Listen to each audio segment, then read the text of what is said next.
ఓం శ్రీ సాయిరాం.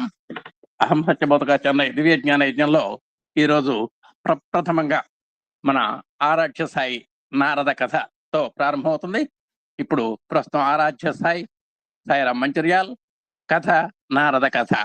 ఓం శ్రీ సాయిరాం. సాయిరామ్. నారదుడు నారాయణ మంత్రాన్ని జపిస్తూ వైకుంఠాన్ని చేరుకున్నాడు. అక్కడ శేషతల్పం మీద ఉన్న విష్ణుమూర్తిని చూడగానే నారదుడిలో ఓ ఆలోచన మొదలైంది. విష్ణుమూర్తికి నన్ను మించిన భక్తుడు ఎవరుంటారు అనుకున్నాడు. ఆ విషయాన్నే సాక్షాత్తు విష్ణుమూర్తి నోట వినాలనుకున్నాడు నారదుడు. ఓ దేవదేవా, ఈ ముల్లోకాలలోనూ నిన్ను అత్యంత భక్తిగా కొలుచుకునేది ఎవరు అని అడిగారు. ఓ, అదేమంత కష్టమైన ప్రశ్న కానే కాదు. అల్లదిగో ఆ పల్లెటూరిలో ఓ చిన్న గుడిసె కనిపిస్తోంది కదా, అందులో ఓ రైతు నివసిస్తున్నాడు. నన్నడిగితే ఈ ప్రపంచంలో నా గురించి తీవ్రంగా ధ్యానం చేసేది అతనే అన్నాడు విష్ణుమూర్తి. అనునిత్యం హరినామ స్మరణ చేస్తే తనకంటే ఆ చిన్న రైతు ఎలా గొప్ప భక్తుడవుతాడు అనుకుంటూ ఓసారి తన దివ్య దృష్టితో ఆ రైతు జీవితంలోకి చూశాడు. ఆ రైతు మహా పేదవాడు. అతనికి ఓ ఎకరం పొలం మాత్రమే జీవనాధారం. అలాంటి సౌకర్యాలు లేని ఆ ఎకరం పొలంలోనూ నానా చాకిరీ చేస్తే కానీ అతనికి బోటాబోటిగా తిండి దక్కేది కాదు. ఉదయం లేచిన దగ్గర నుంచి రాత్రి నిద్రపోయేదాకా అతనికి అసలు భగవన్నామ స్మరణ చేసుకోవడానికి వెలుసుబాటే చిక్కేది కాదు. రోజు మొత్తం మీద మహా అయితే ఓ 4-5 సార్లు నారాయణుడిని తలుచుకునేవాడు అంతే. అలాంటి రైతు తనకంటే గొప్ప భక్తుడని విష్ణుమూర్తి చెప్పడం నారదుడికి మహాసిగ్గుగా తోచింది. ఇంతలో విష్ణుమూర్తి అన్నట్లు నాకో చిన్న సహాయం చేసి పెడతావా నారదా? ఈ పాలకుండ ఉంది చూసావా, దాన్ని కాస్త అలా బ్రహ్మలోకానికి తీసుకెళ్ళి ఇచ్చిరావా. అయితే మార్గం మధ్యలో పాలు ఏమాత్రం తొనక కూడదు సుమా.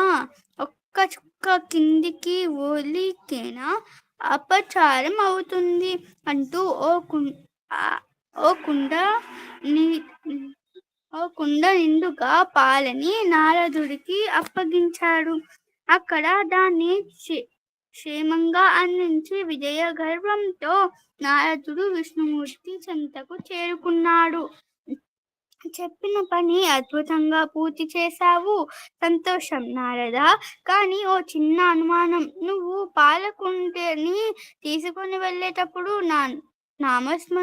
నామాన్ని ఎన్నిసార్లు స్మరించారు అని అడిగాడు విష్ణుమూర్తి. ఆ ప్రశ్న విని తెల్లబోయాడు నారదుడు. ఎందుకంటే తన దృష్టంతా పాలు ఒలికిపోకుండా చూసుకోవడంలోనే ఉంది కాబట్టి నారాయణుడిని తలుచుకునే అవకాశం లేదు. అప్పుడు అర్థమైంది నారదుడికి విష్ణుమూర్తి ప్రశ్నలోని ఆంతర్యం. తను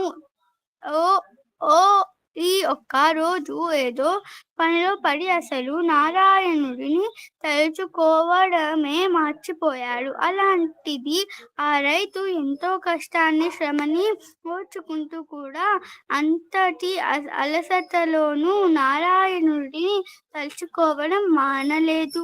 అన్నీ ఉన్నప్పుడు భగవంతుని స్మరించుకోవడం గొప్ప కాదు, లేమిలో కూడా ఆయనను తలుచుకోవడం గొప్ప విషయం అని అర్థమైంది నారదుడికి. ఆర్భాటం కంటే భక్తే ముఖ్యం అనే సూత్రము బోధపడింది. సాయిరామ్. ఓం శ్రీ సాయిరామ్. హృదయపూర్వక ధన్యవాదాలమ్మా. చక్కగా మంచి కథ చెప్పావు. ఇప్పుడు ఓం శ్రీ సాయిరామ్. భగవాన్ దివ్య చరణాలకు హృదయపూర్వకమైనటువంటి ధన్యవాదాలు చేసుకుంటూ, అహం సత్యబోధక చెన్నై దివ్య జ్ఞాన యజ్ఞము. ఈ దివ్య జ్ఞాన యజ్ఞ రసార్థులైన మన ప్రియతములు, ఆప్తులు, ఆత్మీయులైన శ్రీ ఎమ్మెల్యన్ గారికి, శ్రీమతి ఎంవిఎల్ గారికి మన కార్యక్రమం ప్రారంభంలో హృదయపూర్వక నమస్సుమాంజలు తెలియజేస్తున్నాం. శ్రీ సత్యసాయి దైనందిన ఆధ్యాత్మిక వేదికలో నేడు జరగబోయేటువంటి ప్రత్యేక ఆధ్యాత్మిక సత్సంగానికి విచ్చేసినటువంటి మన ఆప్తులు, ఆత్మీయులు, సుహృన్మణి అయిన శ్రీ అయినాపతిని బాలవరప్రసాద్ గారు, నిర్వాహకులు శ్రీ సత్యసాయి గాయత్రి యజ్ఞం, వారికి హృదయపూర్వకంగా స్వామి యొక్క ఆశీస్సులతో పాటు మా అధినేత దంపతుల యొక్క శుభాకాంక్షలు, మా ఆత్మీయ సోదర సోదరిమణుల తరఫున హృదయపూర్వకమైనటువంటి శుభకామనలు అందజేస్తూ వారిని స్వాగతిస్తున్నాము. మరి ఈనాటి ఆధ్యాత్మిక సత్సంగంలో ప్రత్యేక ఆధ్యాత్మిక సత్సంగ కర్త అయినటువంటి శ్రీ అయినాపతిని బాలవరప్రసాద్ గారిని మనం సూక్ష్మంగా పరిచయం చేసుకుందాం. వీరి పూర్తి పేరు శ్రీ అయినాపతిని బాలవరప్రసాద్ గారు, నివాసం తెనాలి, వీరి వయసు 52 సంవత్సరాలు. వీరి యొక్క మాతృమూర్తి శ్రీమతి అలివేలు మంగమ్మ గారు, పితృమూర్తి శ్రీ వెంకటకృష్ణారావు గారు. అలాగే వీరి ధర్మపత్ని శ్రీమతి వీర వెంకట వరలక్ష్మి గారు. వీరికి 1+1 సంతానము. వాళ్ళ అబ్బాయి లీలా శివశంకర్ సాయి శంకర్, వాళ్ళ అమ్మాయి మౌనిక సాయి. మన కార్యక్రమాల్లో కూడా ఎంతో మానిటరింగ్ చేస్తూ ఉంటుంది అమ్మాయి అప్పుడప్పుడు. వీరి యొక్క వృత్తి వ్యాపారము, ప్రవృత్తి సాయి పదం. సాయి గాయత్రి మహాయజ్ఞం గ్రూప్ లో మంత్రపట్నాన్ని ప్రతిరోజు నిర్వహిస్తున్నటువంటి ఒక గొప్ప వ్యక్తిత్వం కలిగినటువంటి వారిన ప్రతిరోజు ఇప్పుడు కనీసం 24 మంది హాజరై ఆ గాయత్రి మంత్రాన్ని చక్కగా ఉచ్చారణ చేస్తున్నారు. ఆ జగద్హితం కోసం, లోక కళ్యాణం కోసం వారు ఆ విధంగా చేయటం చాలా హర్షదాయకం, ఆనందదాయకం. అలాగే మేటి విశిష్ట వక్తలను రప్పించి ఆధ్యాత్మిక సత్సంగాల్ని వారి యొక్క గ్రూపులో చాలా తరచుగా నిర్వహిస్తున్నటువంటి ఈయన మరి ఆధ్యాత్మిక ప్రియులు. అలాగే సాయి సాహిత్య పట్టణంలో ఏమాత్రం వెనుకం చేయకుండా ఎన్నెన్నో గ్రంథాలని, వాహినల్ని పాఠనము చేయించటం, మళ్ళా పఠనానంతరం రివ్యూ చేయించడం వీరి యొక్క ప్రత్యేకత. అలాగే చర్చా వేదికగా ఎన్నో ప్రామాణిక అంశాలని ఆధ్యాత్మికంలో, ఉదాహరణకి సత్యము, ధర్మము, శాంతి, ప్రేమ ఇట్లాంటి టైటిల్స్ లో ఆయన చర్చా వేదికలు పెట్టి ఆ సభ్యుల యొక్క అభిప్రాయాలను వెలుగులోకి తీసుకొచ్చినటువంటి ఘనత ప్రసాద్ గారిది. అలాగే పర్వదినాలు, ప్రాధాన్యం గల దినాల్లో సత్సంగ మాలికలను ఏర్పాటు చేసి ఎంతో మంది విశిష్ట నేమ్ అండ్ ఫేమ్ కలిగినటువంటి విశిష్ట వక్తల్ని తీసుకొచ్చినటువంటి ఘనత ఉంది. అలాగే శ్రీ సత్యసాయి సేవా సమితి దినాల్లో కీలకమైనటువంటి పాత్ర పోషిస్తూ ఎన్నో మాధవ సేవయే మానవ సేవయే మాధవ సేవ అనేటువంటి ఒక సూత్రంలో ఎన్నో విశేషమైనటువంటి సేవల్ని అందిస్తున్నారు. మనం వేదాల్లో సూత్రం ఉంది, మాతృవత్పరదారాంక్ష అని. అంటే మనం కట్టుకున్నటువంటి ఇల్లాలను తప్ప మిగతా వాళ్ళందరినీ తల్లితో చూడాలి అని. కానీ అందరం అట్లా భావిస్తుంటాం జనరల్గా. కానీ ఈయన మనం వచ్చినటువంటి ప్రతి మూర్తిని కూడా గ్రూపులో కానీ ఎవరన్నా ఆయన మాత అంటాం అలవాటు. మనం ఇందాక కూడా అన్నారు, అందరినీ మాతలుగా చూస్తారు, మాతగా పిలుస్తారు. ఒక్కోసారి ఇంకా గ్రేడ్ను బట్టి జగన్మాతగా కూడా ప్రమోషన్ చేస్తారు. ఈ విధంగా ఎన్నో విశిష్ట లక్షణాలు కలిగినటువంటి ఒక ఉత్తమ వ్యక్తిత్వం కలిగినటువంటి శ్రీ అయినాపతిని బాలవరప్రసాద్ గారిని తమ యొక్క ఆధ్యాత్మిక ప్రసంగాన్ని కొనసాగించవలసిందిగా కోరుకుంటూ, ఓం శ్రీ సాయిరామ్. అందరికీ సాయిరామ్. సాయిరామ్. మాతృదేవో భవ, పితృదేవో భవ. ముందుగా స్వామివారి దివ్య పాద పద్మాలకు ఆత్మ ప్రణామాలు అర్పించుకుంటూ, నా తల్లిదండ్రులకి, నేను ఈ శరీరం భూమి మీదకి రావడానికి కారణం నా తల్లిదండ్రులు. అలాగే ఎంతటి స్వామి పాదం పట్టుకుని స్వామితో పయనమయ్యే మార్గాన్ని చూపించిన నా తల్లిదండ్రులకి, ఇప్పటి వరకు మా కుటుంబం చేత స్వామి కార్యక్రమాల దగ్గర నుండి చేపిస్తున్నందుకు స్వామికి ఎంతో రుణపడి ఉన్నాం. ప్రత్యేక కృతజ్ఞతలు తెలియజేసుకుంటూ, ఈరోజు నా తల్లిదండ్రులు లేనిదే ఇంత మటుకి నేను మన ఆధ్యాత్మిక భవసాగరంలో ఇంతటి ఆనందాన్ని పొందేవాడిని కాదు. ఎందుకంటే ఇది మాది 4వ జనరేషన్ స్వామితో. మా తాత, మా నాన్న, నేను, మా పిల్లలు. ఇంకో అదృష్టం ఏంటంటే నా కుటుంబం మొత్తం స్వామికి సహకరిస్తారు. ఒకళ్ళు వెనక్కి తగ్గేవాళ్ళు ఎవరు లేరు. అందరూ ఇది చేద్దామంటే అంత సహకరిస్తారు. స్వామి అలాంటి కుటుంబాన్ని ఇచ్చారు. అలాంటి కుటుంబంలో నన్ను పుట్టించారు.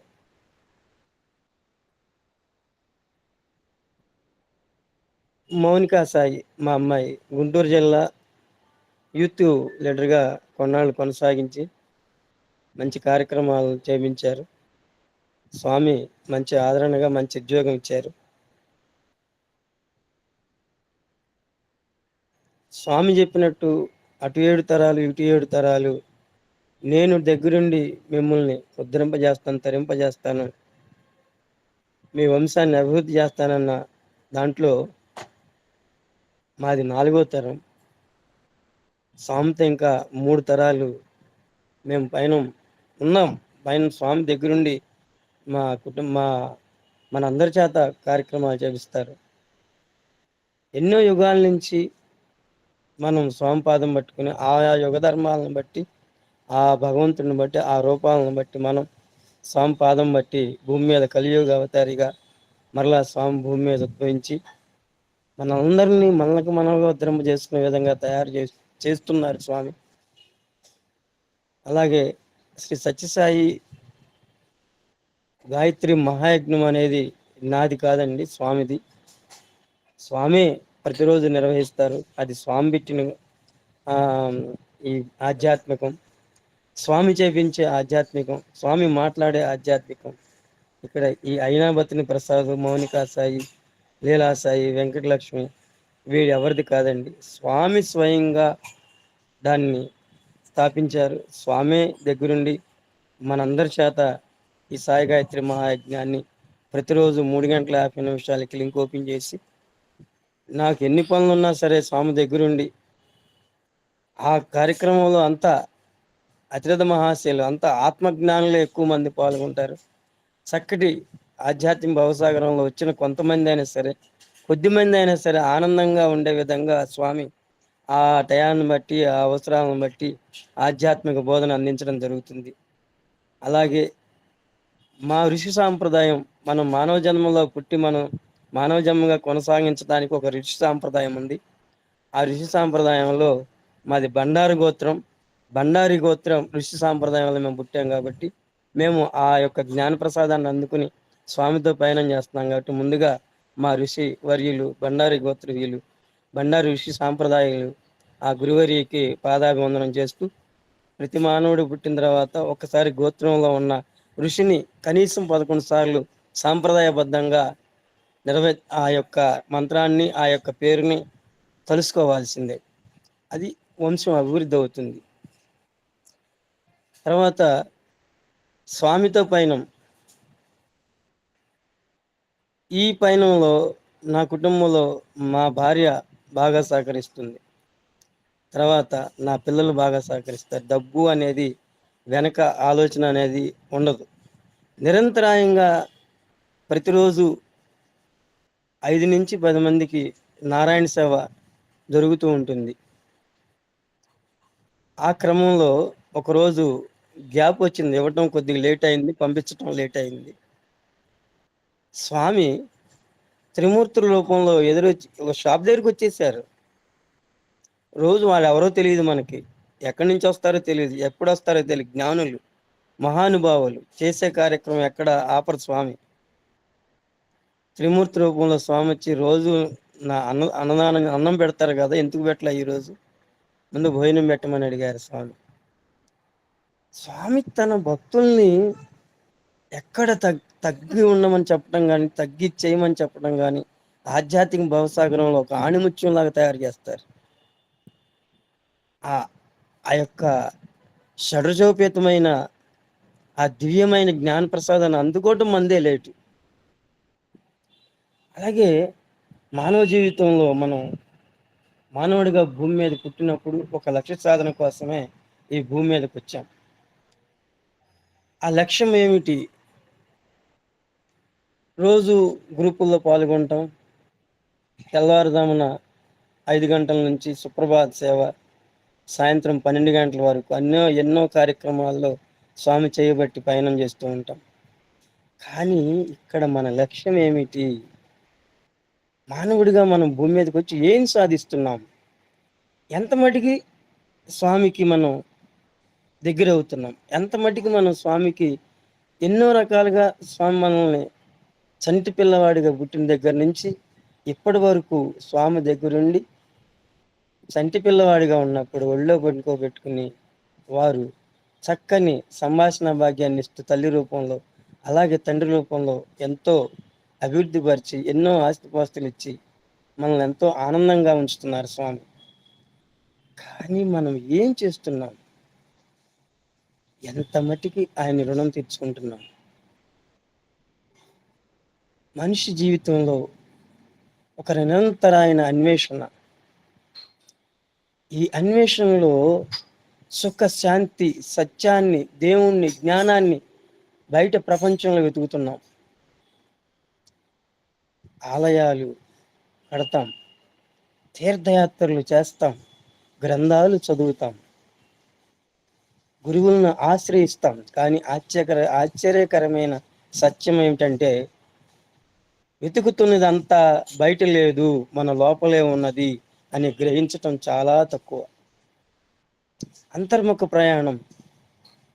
స్వామి మనలోనే ఉన్నారు, స్వామి మనతోనే ఉన్నారు, స్వామి లేని శ్వాస లేదు అనే సత్యాన్ని మనం త్వరగా తెలుసుకోలేకపోతున్నాం. శరీరానికి మించిన క్షేత్రం లేదు, మనసుకు మించిన తీర్థం లేదు, అనుభవాలకు మించిన గ్రంథం లేదు, అంతరాత్మకు మించిన గురువే లేడు, దేహంలో ఆత్మకు మించిన దేవుడే లేడు. లోపల నిరంతరాయంగా ఆయన లేనప్పుడు మన ఎంత వెతికిన ఆధ్యాత్మిక భవసాగరంలో ఆయన పాదం పట్టడం చాలా కష్టం. ఎందుకంటే అండి, నేను ఇంతకు ముందు మా అమ్మ మా నాన్న స్వామి దగ్గరికి వెళ్తుంటే నేను ఒకనొక టైంలో ఎక్కిరిచ్చామండి. మా అమ్మ నన్ను చూసి భయపడేది. స్వామికి ప్రసాదం ఏదైనా తీసుకెళ్ళడానికి చెంగు చాటును పెట్టుకుని మెల్లిగా తీసుకెళ్ళేది. అప్పటికి ఎక్కువ రాముడు గుళ్ళలో, రామ మందిరాల్లో అలా ఎక్కువ ఉండేవాడిని. అయితే మా అమ్మ చెప్తుండేది, నువ్వు స్వామి సేవ కోసమే పుట్టావురా, స్వామి నిన్ను వాడుకోవటానికి పుట్టించారు, నువ్వు స్వామికి అంకితం అవ్వాలి, స్వామితోనే ఉండాలని బతిమలాడేది. కానీ ఎందుకో అప్పుడు అంత ఇంట్రెస్ట్ ఉండేది కాదు స్వామి మీద. కానీ మా అమ్మ ఎంత ప్రెస్ చేసి ఒకసారి స్వామి దగ్గరికి పంపించింది. బాగా గట్టిగా ప్రెస్ చేసి వెళ్ళాల్సిందే నువ్వు అని చెప్పి పంపిస్తే అప్పుడే వెళ్ళిన మరుసటి రోజే స్వామి విభూతి ఇచ్చారు. అమ్మని జాగ్రత్తగా చూసుకో, అమ్మని జాగ్రత్తగా చూసుకో, అమ్మ మాట చెప్పింది విను అని స్వామి విభూతి ఇచ్చారు. అందరూ నన్ను క్వశ్చన్ వేశారు, ఎన్ని సంవత్సరాల నుంచి వస్తున్నావు, ఎప్పటి నుంచి మీరు స్వామికి భక్తులు అని. చాలా మంది నాకు ఆశ్చర్యం. ఎంతో సంవత్సరాల నుంచి వచ్చిన వారికి ఆ ప్రసాదం లభించలేదు, మరి నాకెందుకు లభించింది? అదే రోజు తెల్లవారుజామున నగర సంకీర్తనలో పాల్గొన్నాను. నగర సంకీర్తనలో పాల్గొన్నప్పుడు విఠల హరి విఠల, విఠల హరి విఠల, విఠల హరి విఠల అనే పాట ఎంతో అద్భుతంగా, ఎంతో జనసందోహంతో, ఎంతో ప్రశాంతి నిలయం, ఒక అద్భుతమైన ఆనందమైన భజన్స్ జరుగుతూ ఎంతో ఆనందంగా నాకు తెలియని ఒక మకరందాన్ని నేను అప్పటి నుంచి స్టార్ట్ చేసి సేవించటం. అప్పటి వరకు నాకు భజన్స్ అంటే పాడటం చేత కాదు. పాడేవాడిని. ఏం పాటలు పాడేవాడిని? హరగౌరీ మనోనాయక శుభదాయక గణనాయక హరగౌరీ మనోనాయక నేరమెంచగనేలా కోరితే నిన్ను చాలా సాంద్ర సద్గుణ జాల ఏల కరుణాల వాల. ఈ అష్టపదులు అలాంటి మాకు ప్రతిరోజు భజన ఉండేది. ప్రతిరోజు సాయంత్రం 5:30 షాప్ కట్టేయటం. నేను చెప్పేది సాయిరాం 22 సంవత్సరాల క్రితం. ప్రతిరోజు భజన వేమూరులో, మా గ్రామం వేమూరు తెనాలి దగ్గర ఉంటుంది. గుంటూరు జిల్లాలో మొట్టమొదటి భజన సంస్థ ఏర్పడింది, సమితి వేమూరే. అలాంటి సమితిలో ఆ పూర్వం మేము పుట్టకముందు మా అమ్మ మా నాన్న పుట్టపర్తి వెళ్ళినప్పుడు ఇసుకలో పొయ్యిలు వేసుకెళ్ళి చిన్న చిన్న స్టవ్లు తీసుకెళ్ళి అక్కడ వండుకుని తిని కూర్చుంటే స్వామి వచ్చి మూతలు తీసి ఇదేం బంగారు ఏం వండారు వాళ్ళు ఏం కూరలు అని అడిగేవాళ్ళు అంట. దర్శనం చాలా సులువుగా ఉండేది అప్పుడు. అలాంటి రోజులు. ఆ పాటలు మా అమ్మ దగ్గర కూర్చోబెట్టి ఈ భజన్స్ నేర్పుతూ ఉండేవాళ్ళు. అప్పుడు ఆ భజన్స్ నేర్చుకునేవాడిని. అప్పుడు ఏదైనా తప్పిపోతే వెనకమాల మా నాన్నగారు ఉండి కొట్టేవాళ్ళు. ఈ సాంగ్స్ నేర్చుకోవటం, భజన్స్ నేర్చుకోవటం అంతా మా తల్లిదండ్రుల పుణ్యం. అలాగే ఇప్పుడు మనం మళ్ళా కథలోకి వెళ్దాం. శరీరం ఒక పరమ క్షేత్రం. సాధారణంగా క్షేత్రం అంటే మనకు పొలాలు, భూములు, ఆలయాలు, ప్రాంగణాలు గుర్తుకు వస్తాయి. కానీ నిజమైన క్షేత్రం మన శరీరమే. మన శరీరమే సాధనా స్థలం. ధర్మం, అధర్మం, పాపం, పుణ్యం, సాధన, పతనం అన్నీ ఈ శరీరంలోనే జరుగుతాయి. జపం చేయాలంటే శరీరమే కావాలి, ధ్యానం చేయాలంటే శరీరం కావాలి, సేవ చేయాలంటే శరీరం కావాలి. శరీరాన్ని నిర్లక్ష్యం చేస్తే సాధన కూలిపోతుంది. శరీరాన్ని గౌరవిస్తే జీవితం గౌరవంగా మారుతుంది. అందుకే శాస్త్రాలు కూడా శరీరాన్ని సాధనాయోగ్యమైన సాధనంగా చూశాయి. అందుకని ఏంటంటే అంతర్ముఖ ప్రయాణం అవసరం. ఎక్కడో లేడు భగవంతుడు, మన హృదయ నివాసి. హృదయ సింహాసనంలో స్వామి కూర్చుని ఈ క్షేత్రాన్ని పాలిస్తూ ఉంటారు. మనిషి తీర్థయాత్రలకు వెళ్తున్నాడు, నదుల్లో స్నానాలు చేస్తున్నాము, పవిత్ర స్థలాలని దర్శనం చేస్తున్నాం. కానీ నిజమైన పవిత్ర స్థలం ఎక్కడంటే మన మనసే. మనస్సు శుద్ధిగా ఉంటే ఎక్కడున్నా అది తీర్థమే. మనసు అపవిత్రంగా ఉంటే దేవాలయంలో ఉన్న అది అశాంతే. అందువల్ల ముందు మనసు శుద్ధిగా ఉండాలి. స్వామి ఇప్పుడు మనం పాలు తాగుతున్నాం, లోపల పాలాభిషేకం జరుగుతుంది. ఇంకొక చిన్న విషయం స్వామి, మనం ఇంట్లో దీపారాయణ చేస్తున్నాం, ప్రసాదం పెడుతున్నాం, హారతి ఇస్తున్నాం. తదనంతరం ఏం చేస్తున్నాం? హారతి మనమే తీసుకుంటున్నాం, ప్రసాదం మనమే స్వీకరిస్తున్నాం. దీపారాయణ చేసినప్పుడు దాన్ని మనమే అద్దుకుంటున్నాం, కడ్డీలు వెలిగించి స్వామికి తిప్పుతున్నాం, కానీ వాసన మనమే పిలుస్తున్నాం. ఇక్కడ భగవంతుడు ఎవరు? ఆ తత్వం ఎవరిది? స్వామి మనకిచ్చిన అవకాశం ఇదంతా. అందుకని ఏమంటారు? బంగారు దివ్యాత్మ స్వరూపులారా, ప్రతి జీవి భూలోకంలో మనం పుట్టిన అందరం దివ్యాత్మ స్వరూపులం. అది తెలుసుకోవడం చాలా కష్టం. అందువల్ల అనుభవం కావాలి తెలుసుకోవాలంటే. అనుభవపూర్వకమైంది ధ్యానం ద్వారా, స్వామి నామస్మరణ ద్వారా ఆ యొక్క అనుభవాన్ని పొందాలి. ఎందుకంటే మన ఇల్లే కులవంత హాలు, మన ఇల్లే ప్రశాంతి మందిరం, మన ఇల్లే అన్నదాన సత్రం.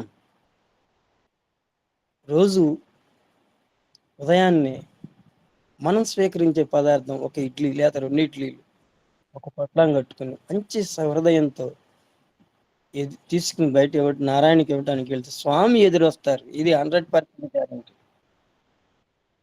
స్వామి ఎదురొస్తారు. ఎందుకంటే ప్రతినిత్యం నారాయణ సేవలో మేము వెతికే టైం లేకుండా స్వామి చక్కగా వారే వచ్చి దగ్గరుండి ఆ నారాయణ సేవ చేస్తారు. అందువల్ల ఎన్నో గ్రంథాలు చదువుతాం, శాస్త్రాలు, పురాణాలు, ఉపనిషత్తులు, జ్ఞానాన్ని పొందాలని ఎంతో ఆశగా చూస్తాం. కానీ స్వామి నామంతో ఆధ్యాత్మిక జ్ఞానాన్ని తొందరగా పొందొచ్చు. అనుభవం అవసరం.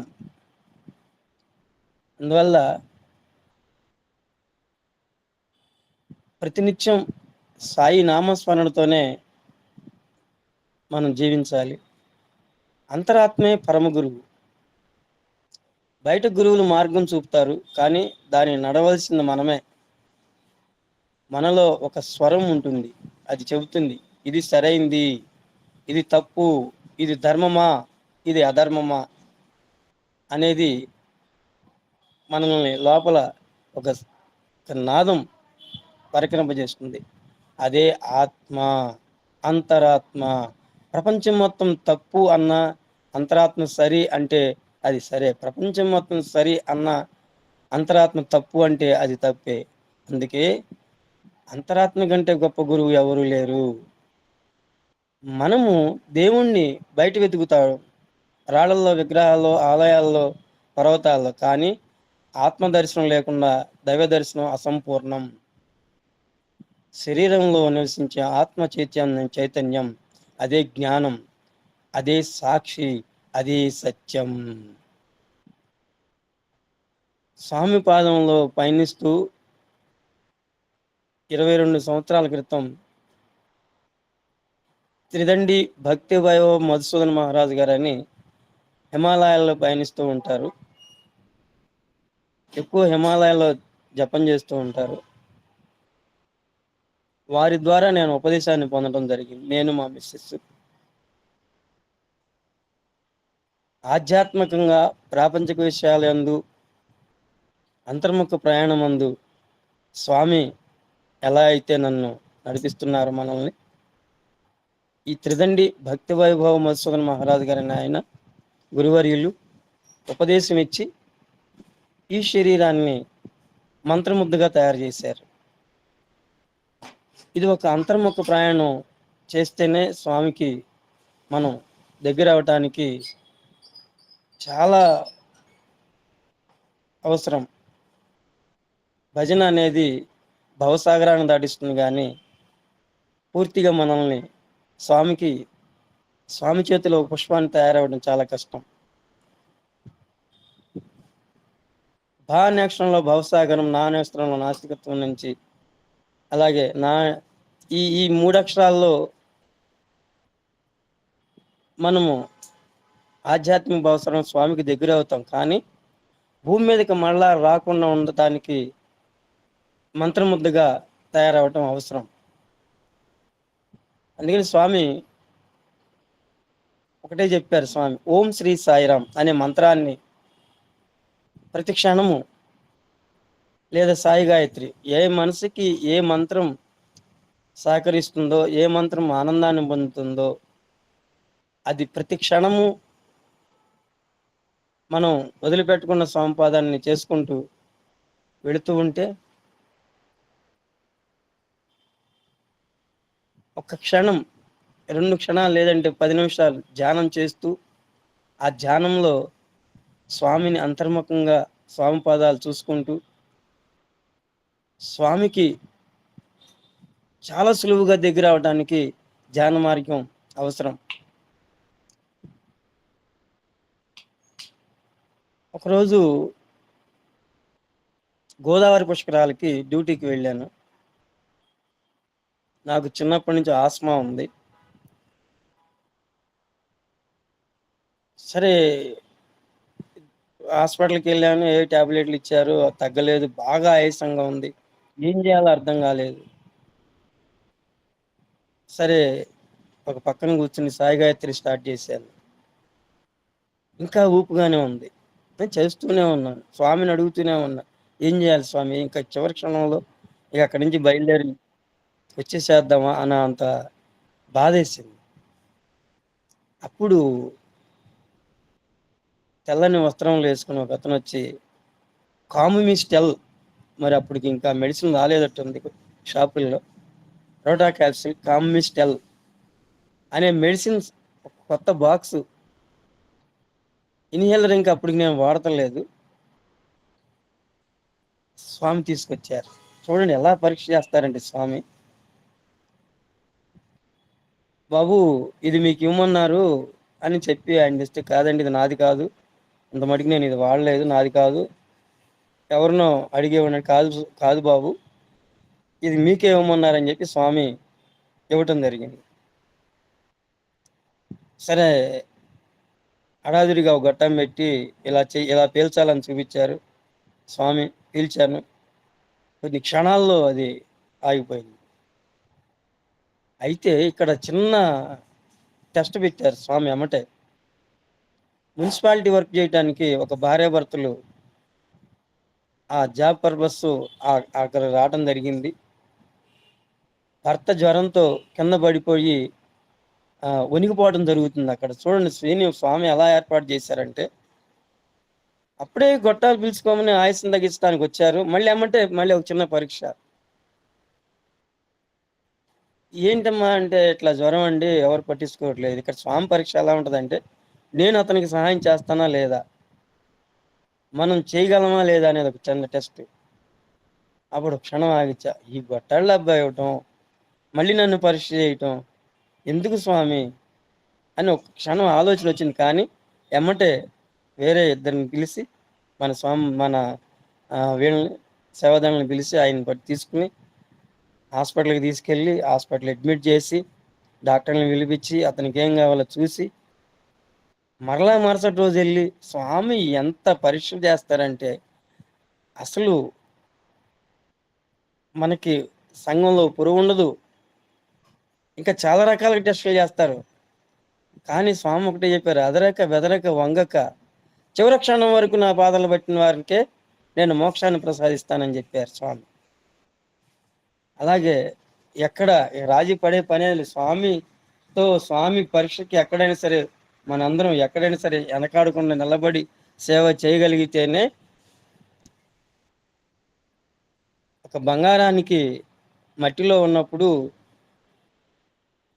అదొక రజనగా ఉంటుంది. కానీ బంగారం ఉందని చెప్పి ఆ మట్టిని ఒక గొలుసులాగా తీసుకుని మెడలో వేసుకుంటే పిచ్చాడని చెప్తారు. కానీ ఆ మట్టిని తీసుకొచ్చి జల్లిడేసి దాన్ని పుటమేసి దానికి రాగిని కలిపి ఒక వస్తువుగా మలిచి దాన్ని స్వామికి అర్పించినప్పుడు అది ఎంతో అద్భుతం.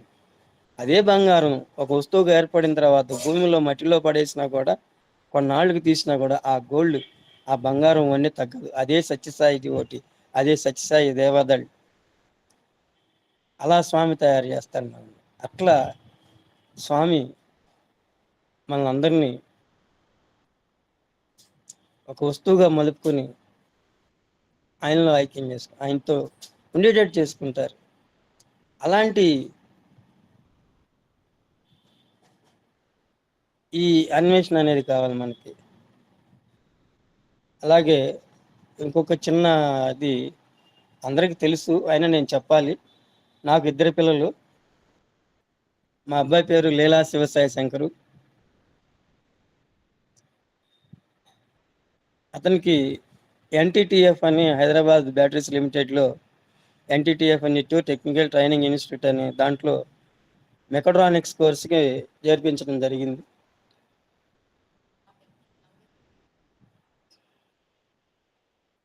బాబుకి మెదడులో చిన్న డాట్ ఉంది, దాని మూలాన ఫిట్స్ వస్తున్నాయి అని చెప్పి వాళ్ళు కాలేజీ వాళ్ళు పిలిపించేవాడు చెప్పడం జరిగింది. పిల్లవాడికి ఫిట్స్ వచ్చి పడిపోవటం, ఎంతో గందరగోళం అవటం, ఎన్నో ఇబ్బందులు పాలు చేశారు. ఇబ్బంది జరిగింది. అయితే ఈ ఘట్టమంతా ఒక 6 months ముందు మా మిస్సెస్కి స్వామి దర్శనంలో ఇలా జరుగుతుందని ముందే ఇంటిచ్చారు. అయితే బాధపడుతుంటే ఏం జరిగిందంటే, స్వామి మా అబ్బాయి తల దగ్గర ఉండి హాస్పిటల్లో స్వామి మా అబ్బాయి తల దగ్గర కూర్చుని స్వామి చేత్తో నివరుతున్నట్టు మా మిసెస్ కళ.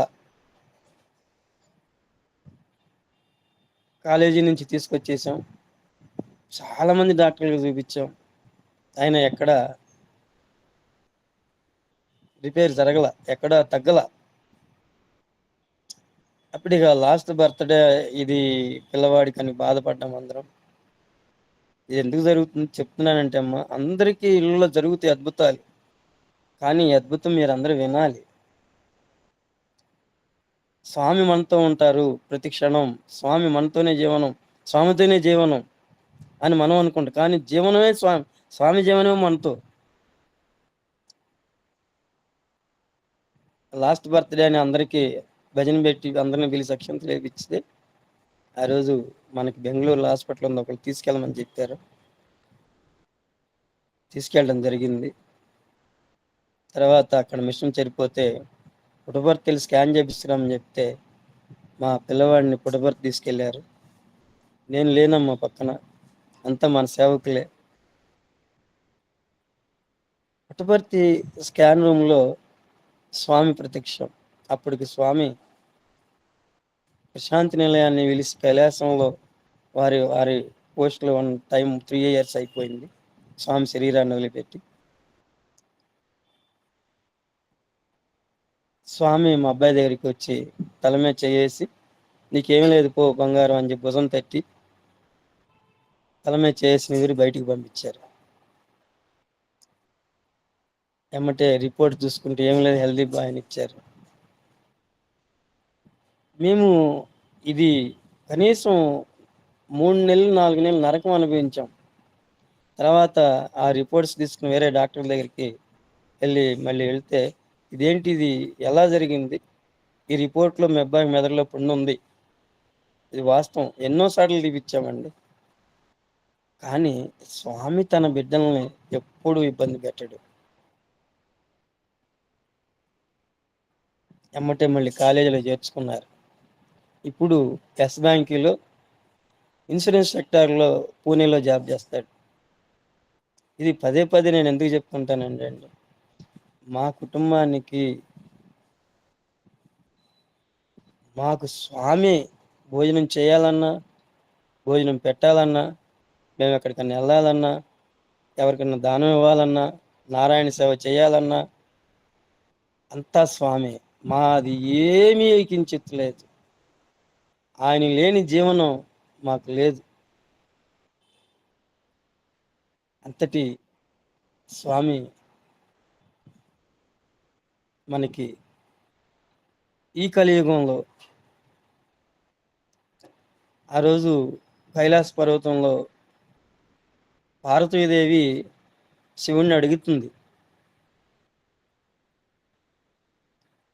అయ్యా కలియుగంలో మానవుడు ఎంతో ప్రయాసలు పడి ఎన్నో పనులు చేసి నిరంతరాయంగా కష్టపడుతూ ఎన్నో ఇబ్బందులతో ఈ యొక్క పూజలు చేయటం కష్టం కదా, వ్రతాలు క్రతువులు యాగాలు సామాన్య మానవుడు కూడా చేయలేడు కదా, మరి ఏంటి వాళ్ళకి ఏం చేస్తే వాళ్ళు విముక్తులు అవుతారు జన్మ నుంచి అంటే, అప్పుడు పరమశివుడు సాక్షాత్తు పార్వతీదేవికి చెప్పింది అందరికీ తెలిసిందేనండి, శ్రీరామ రామ రామేతి రమే రామే మనోరమే సహస్రనామతుల్యం రామనామ వరాననే. ఒక్కసారి ఈ యొక్క మంత్రాన్ని చేస్తే చాలని చెప్పారు స్వామి. అలాగే కలియుగ అవతారి కలియుగంలో ఏమిటి స్వామి అని అడిగితే, సాఈశ్వరాయ విద్మహే సత్యదేవాయ ధీమహి తన్నః సర్వ ప్రచోదయాత్.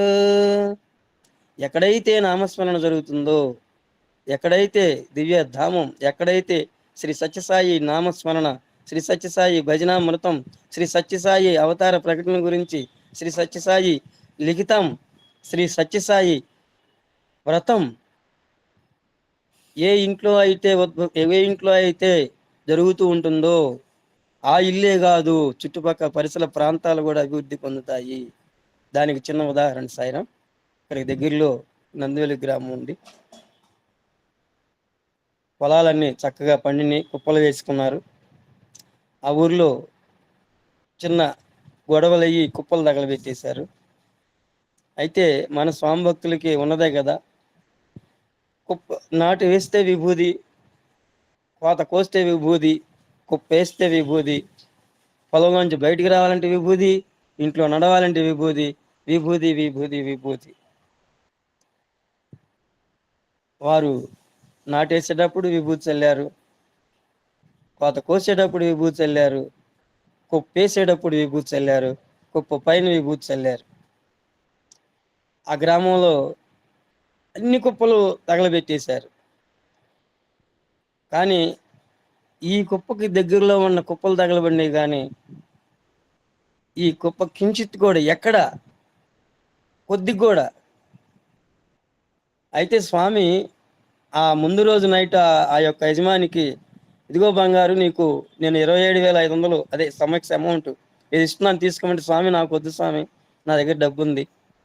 కాదు కాదు బంగారు, తీసుకోమని చెప్తే ఆ కుప్ప రైతులందరూ వెళ్ళి అది గబగబ నూర్చి ఆ ఒడ్లు బస్తాలు అమ్మితే 27,000 ఆ స్వామి ఏ అయితే అమౌంట్ ఇచ్చారో అదే అమౌంట్ అతనికి జమపడింది.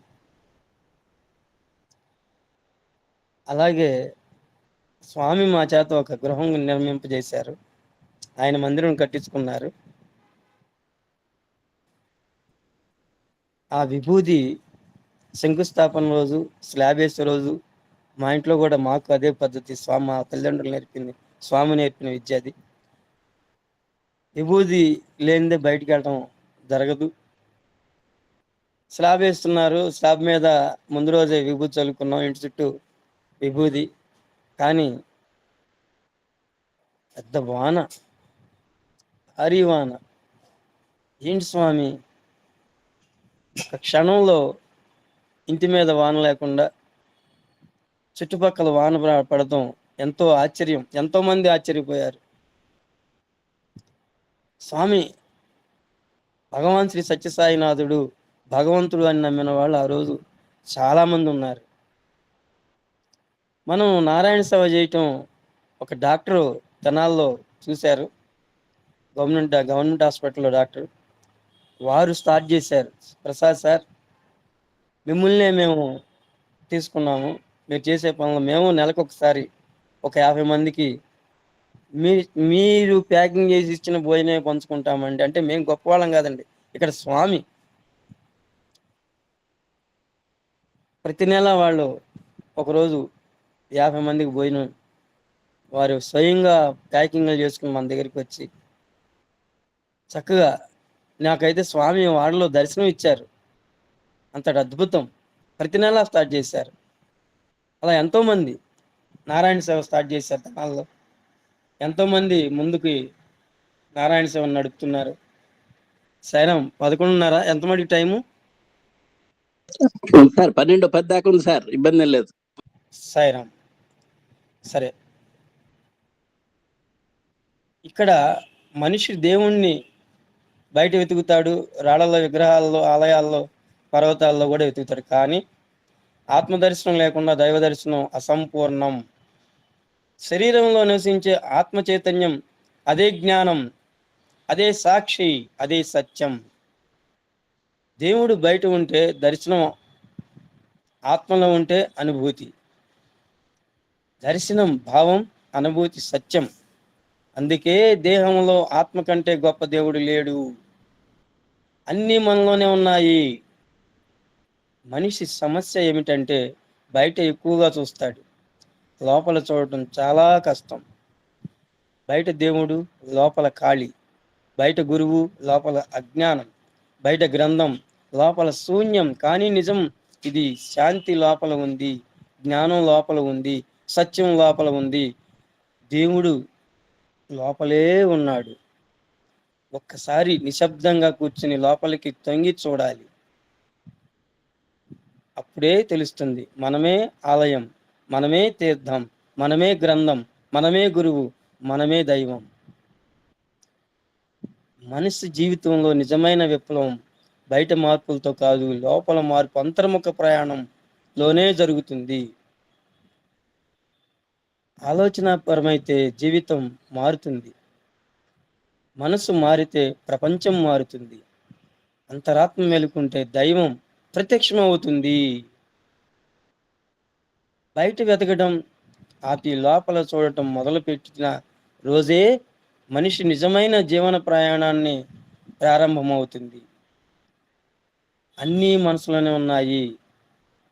ఒక్కసారి లోపలికి తొంగి చూస్తే అదే సత్యం దర్శనం జరుగుతుంది. ఎందుకంటే అండి, తెనాల్లో ఈ మధ్య నేను జడ్జిని కలవటం జరిగింది. అతను వెంకటేశ్వర స్వామిని పూజిస్తారు. ఎక్కువ ధ్యానమే.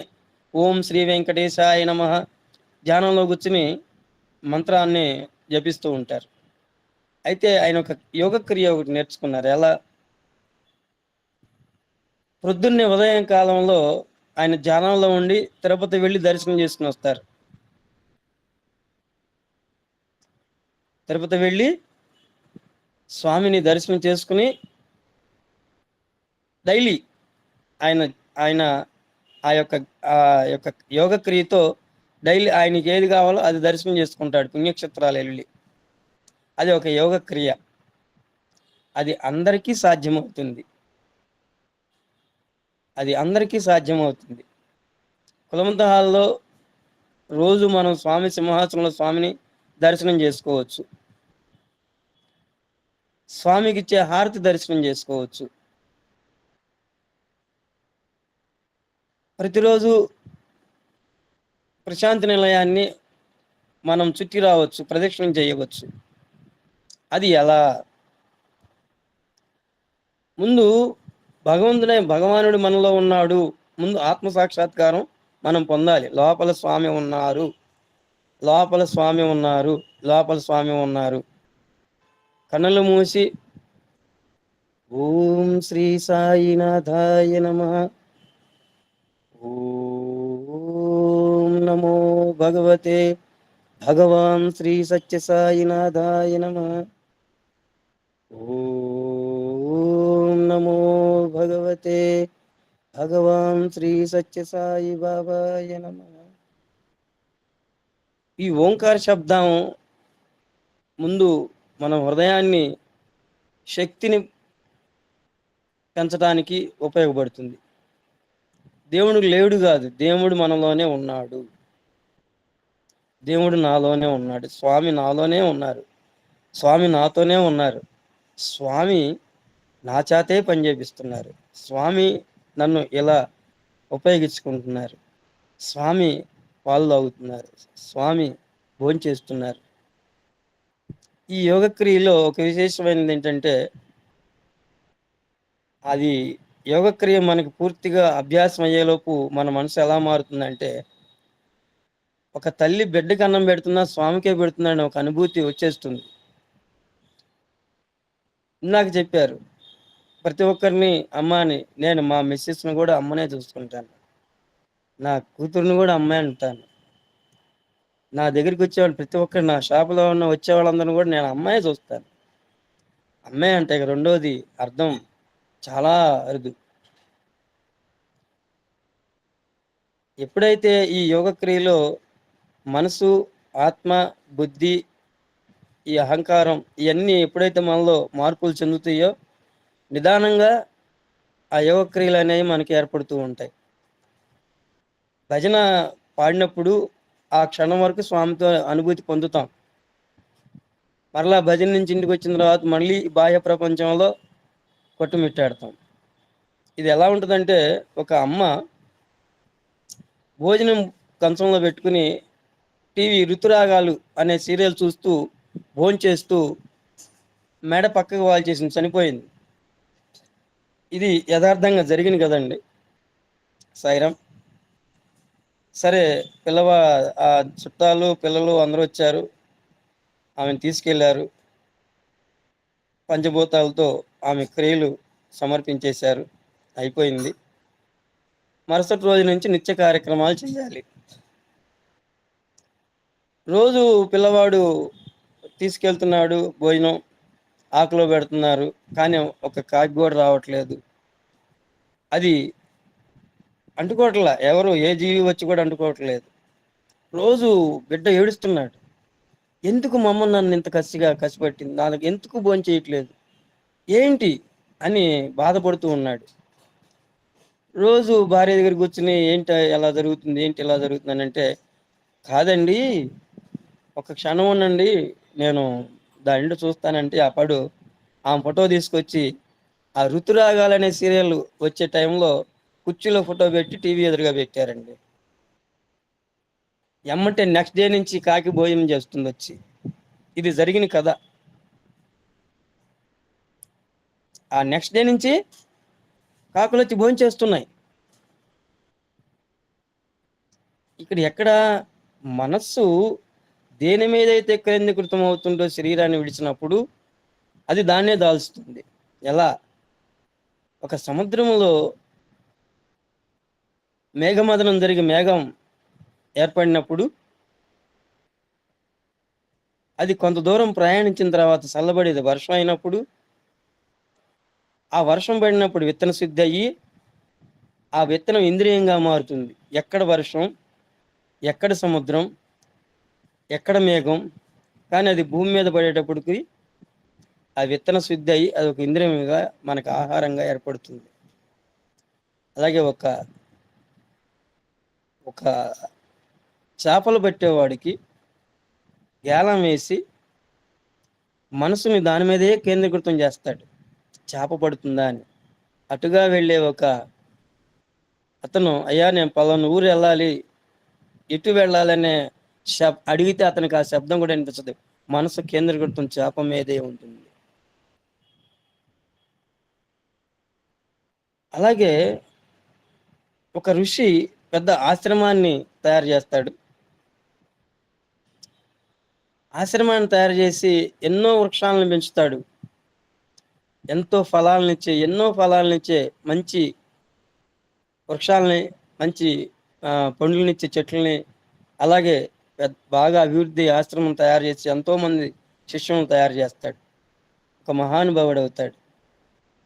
అయితే శిష్యుల్ని పిలిచి చెప్తాడు అతను, అయ్యా నా శరీరాన్ని నేను వదిలేసేటప్పుడు నాలో ఒక ఓంకార నాదం శబ్దం వస్తుంది. ఆ శబ్దం బయటికి వెళ్ళిన తర్వాత అప్పుడు శరీరాన్ని పంచభూతాలకు అర్పించండి అని చెప్తాడు. సరే, గురువు గారి టైం ఆసన్నమైంది, శరీరాన్ని వదిలిపెడతారు. కానీ ఓంకారం అతని నుంచి బయటికి రాదు. అప్పుడు ఒకరోజు చూశారు, 2 రోజులు చూశారు, ఆ శరీరం అలాగే ఉంది కానీ శబ్దం రావట్లేదు. అప్పుడు ఈయనకంటే పెద్ద దగ్గరికి వెళ్ళి, అయ్యా గురువర్యులు, మరి మా గురువుగారు ఎలా చెప్పారు ఏంటి అని అడిగితే, గురువుగారు శరీరం వదిలేటప్పుడు ఒక మంచి నేరేడు పండు, నవనవలాడే నేరేడు పండు చెట్టు చూస్తూ, అయ్యో ఇంత పండ్ల చెట్లను పెంచాను, ఇంత ఆశ్రమాన్ని పెంచాను, కానీ చివరి రోజుల్లో కూడా ఒక పండు తినకుండా చనిపోతున్నాను, నేరేడు చెట్టు ఇంకా చూస్తూ శరీరాన్ని వదిలిపెడతారు. ఒక క్షణంలో పురిగా ఈ నేరేడు పండులో అతను నేరేడు పండు తినడానికి వెళ్ళడం జరుగుతుంది. అప్పుడు ఆ గురువు గారు చెప్తారు, అయ్యా మీ గురువు గారు చిన్న కోరికతో చనిపోయారు, శరీరాన్ని వదిలిపెట్టారు. ఆ నేరేడు పండులో పురుగ్గా కొన్ని క్షణాల్లో వారు దాన్ని ఆస్వాదించి, ఇది ఒక యోగ క్రియ, ఆస్వాదించిన తర్వాత వస్తుందంటే అప్పుడు ఆ గురువు గారు ఆ పురుగై అది ఆ యొక్క పండును తొలిచి ఆ పండు కింద పడిన తర్వాత మళ్ళీ ఈ శరీరం దాల్చడం జరుగుతుంది. అప్పుడు చివరిలో ఓంకారం అనేది వస్తుంది. అంటే కోరిక అనేది మానవ జన్మలో ఒక మాయ లాంటిది. అలాగే ఒక ముని పెద్ద ఆశ్రమాన్ని తయారు చేసి రోజు ఉదయం సాయంత్రం స్నానానికి వెళ్తూ ఉంటారు నదికి. చూడండి, ఇది అందరికి తెలిసిన కదే. వెళ్తూ ఉంటే తెల్లవారుజామున చక్కగా స్నానానికి వెళ్తూ ఉంటారు. బాగా ఆధ్యాత్మికవేత్త. ఒక చిన్న పిల్లి అరుచుకుంటూ తిరుగుతూ ఉంటుంది, పెద్ద పెద్దగా అరుచుకుంటూ. అక్కడ కలిగిందండి మాయ. అప్పటి వరకు ఆశ్రమంలో ధ్యానం చేసుకుని భగవంతుడికి ఆయన మనసును అర్పిస్తూ నామస్మరణ చేసుకుంటూ ఎంతో అద్భుతంగా ఉన్న వ్యక్తి ఈ నదీ స్నానానికి వచ్చి ఆ పిల్లను చూసి మాయలో పడిపోతారు. అయ్యో, ఇంతటి నది ఒడ్డున ఒక చిన్న పిల్లి ఉండటం ఏమిటి? దానికి పాలు ఎవరు పోస్తారు? దాని ఆకలి ఎవరు తీరుస్తారు? దాన్ని నేను చూసేది ఎవరు? దాని తెల్లెటిపోయిందో ఏంటో అని అసలు వచ్చిన స్నానం మర్చిపోయారు ఆయన. తక్కువని ఆ చేతిలో ఉన్న ఆ రుద్రాక్షమాల అది కింద అక్కడ వదిలేసేసి ఆ పిల్లిని సంకనేసుకుని బయలుదేరారు ఆశ్రమానికి. పిల్లిని తీసుకువెళ్ళి ఎమ్మటి పాలు తేటం, దానికి పట్టడం జరుగుతుంది. ఎమ్మటి మళ్ళీ ఒక ఆలోచన, అయ్యో దీనికి రోజు పాలు కొనుక్కురావాలి కదా అని చెప్పి ఒక ఆవుని తీసుకురావడం జరుగుతుంది. ఒకరోజు పాలు పిండుతారు, పడతారు. అయ్యో రోజు నేను ఆడపడినది, మళ్ళీ మనుషులను ఇద్దరిని రోజు మళ్ళీ దీనికి మేత తేవాలి కదా, ఎక్కడ తేవాలి అని చెప్పి ఇక ఈ మంత్రం, ధ్యానం, శిష్యులు ఇవన్నీ ఇక ఆలోచన తగ్గిపోయింది. ఎమ్మంటే ఒక పొలం కవులకి తీసుకోవటం, లేదా ఒక పొలం కొనటం, దాన్ని సాగుబడి చేయటం, దానికోసం మళ్ళీ శ్రమ పడటం. ఇక ప్రాపంచిక విషయంలో మక్కువ దాల్చేశారు గురువు గారు. ఇదంతా ఒక అంతర్ముఖ ప్రయాణం, మన శరీరంలో జరిగే ఒక క్రియ.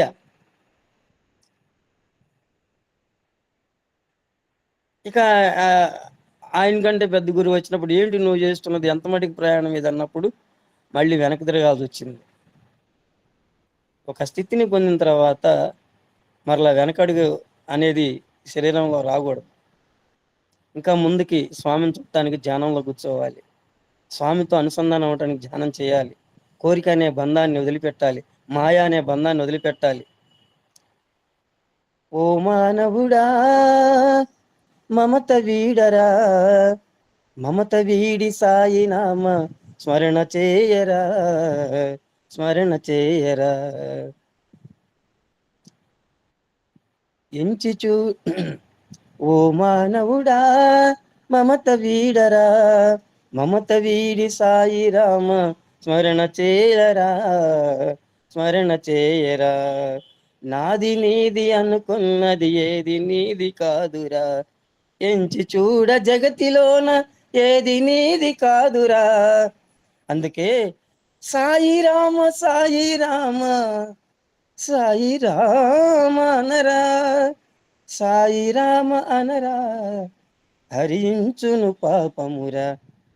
ఓ మానవుడా మమత వీడరా, మమత వీడి సాయి రామ స్మరణ చేయరా, స్మరణ చేయరా. ఆలు బిడ్డలన్నదమ్ములెవరు వెంటరారురా, వదలలేక వచ్చినా వల్ల కాటి వరకేరా, వదలలేక వచ్చినా వల్ల కాటి వరకేరా. అందుకే సాయి రామ సాయి రామ సాయి రామ అనరా, సాయి రామ అనరా, హరించును పాపమురా. నిరంతరాయమైన అన్వేషణ, నిరంతరాయంగా స్వామితో అనుసంధానం. ఒక గ్రామానికి, ఆ గ్రామం చుట్టూ ఒక గోడ అమర్చబడి ఉంటుంది. ఈ భగవద్వన్వేషణ అనేది ఎలా ఉంటుందంటే చుండ్రు లాంటిది. అక్కడికి చేరనీదు, చేరితే మనం కూర్చోనేది. అయితే ఆ గ్రామంలో గుడ్డామి గ్రామం నుంచి బయటకు వెళ్ళాలి, ఎలా అందరినీ అడుగుతూ ఉంటుంది. అయ్యా నన్ను గేటు దాటించండి అయ్యా, అయ్యా నన్ను గేటు దాటించండి అయ్యా.